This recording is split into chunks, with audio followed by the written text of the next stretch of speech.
Би их орондоо хайртай эрх хэмсэг Монгол хүүхэд, би ээж авдаан ачлалтай хүнлэг Монгол хүүхэд, би эрүүл чирэг биетэй эрмэгийн Монгол хүүхэд, би эрдэм номд хичээгүй зоригтой Монгол хүүхэд.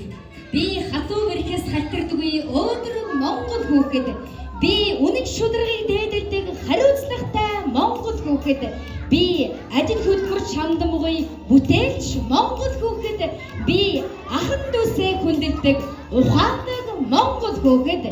Ингээд өнөөдөр 21 дахь удаагийн иргэдийн баяраар ёс төлөвлөлт хийсэн Амида цэцэрлэгийн багш нар нийт төгсөгч нартай халуун баяр хүргье.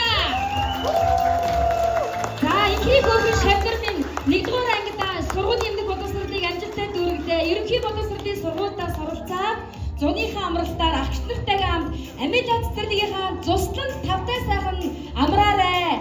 За манай Амида цэцэрлэг маань сургуулийн ерөнхий боловсролын сургуулийн хүүхдэд зориулсан цуслантай болж байгаа. 2-3 жилийн дараа сургууль ерөнхий боловсролын сургуультай болж ингээд цэцэрлэгтээ сураад сургуультай сураад зуны амралтаар